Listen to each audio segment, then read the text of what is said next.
তেহরানের রাস্তায় সন্দেহভাজন এক পিকআপকে তাড়া করছে মোটরসাইকেল আরোহী। একজন মোটরসাইকেল আরোহীর তাড়া খেয়ে পড়িমড়ি করে ছুটছে পিকআপ ভ্যানটি। সামাজিক মাধ্যমে এমনই এক ভিডিও ছড়িয়ে পড়ে গোটা বিশ্বে। জানা যায় ওই পিকআপ ভ্যানে নাকি ড্রোন তৈরির সরঞ্জাম ও বিস্ফোরক ছিল।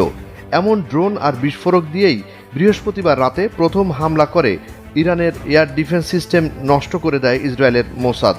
এই সুযোগে প্রায় 200-র মতো অত্যাধুনিক যুদ্ধবিমান টার্গেট কিলিং মিশনে হামলে পড়ে তেহরানে। ওই দিনের টার্গেট কিলিং হামলায় নিহত হন ইরানের শীর্ষ সামরিক কর্মকর্তা আর পরমাণু বিজ্ঞানীরা।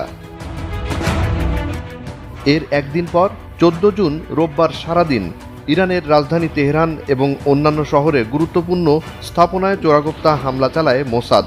ইরানের ভেতরে থাকা ইসরায়েলের গোয়েন্দা সংস্থা মোসাদ এবং তাদের এজেন্টরা দূর নিয়ন্ত্রিত গাড়ি বোমা এবং পুঁতে রাখা বোমার বিস্ফোরণ ঘটায়। বলা যায় হামলায় নতুনত্ব আনে ইসরায়েল।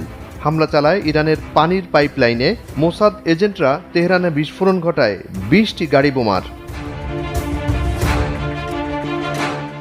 এরপর থেকেই আটসাটভাবে তেহরানে থাকা মোসাদ এজেন্টদের খুঁজতে থাকে ইরান।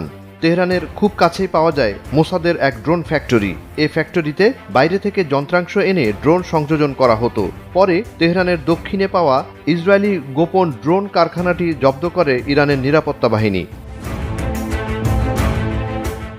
শুধু ফ্যাক্টরি নয়, পুরো 3তলা বাড়িটি মোসাদ স্থাপনা হিসেবে চিহ্নিত করে ইরানের গোয়েন্দা সংস্থা, যেখানে ভর্তি ছিল বিস্ফোরক ও ড্রোন।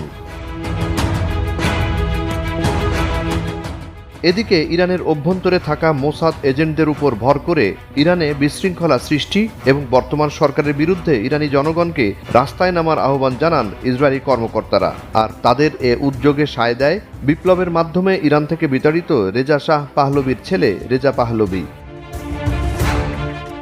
তবে তাদের এই আহ্বানে সাড়া দেয়নি ইরানি জনগণ, বরং উল্টো ইরানের প্রতিটি শহরের চেকপয়েন্টে দুষ্কৃতকারীদের ধরতে স্বেচ্ছাসেবক আধা সামরিক বাহিনী বা বাসিজ মিলিটারি মোতায়েন করে ইরান। ইরানের বাসিজ মিলিটারি হচ্ছে IRGCর অধীনে বাংলাদেশের আনসারের মতো এক বাহিনী, যাদের রিজার্ভ ফোর্স 30 থেকে 40 লাখের মতো। এরপর থেকেই ইরান খবর দিতে থাকে মোসাদের এজেন্ট ধরা পড়ার। সন্দেহভাজন হিসেবে আটক করা হয় 70-এর বেশি ভারতীয়কে।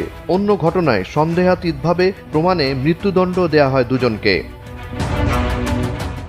জুনায়েদ আলী সাকি, বৈশাখী সংবাদ।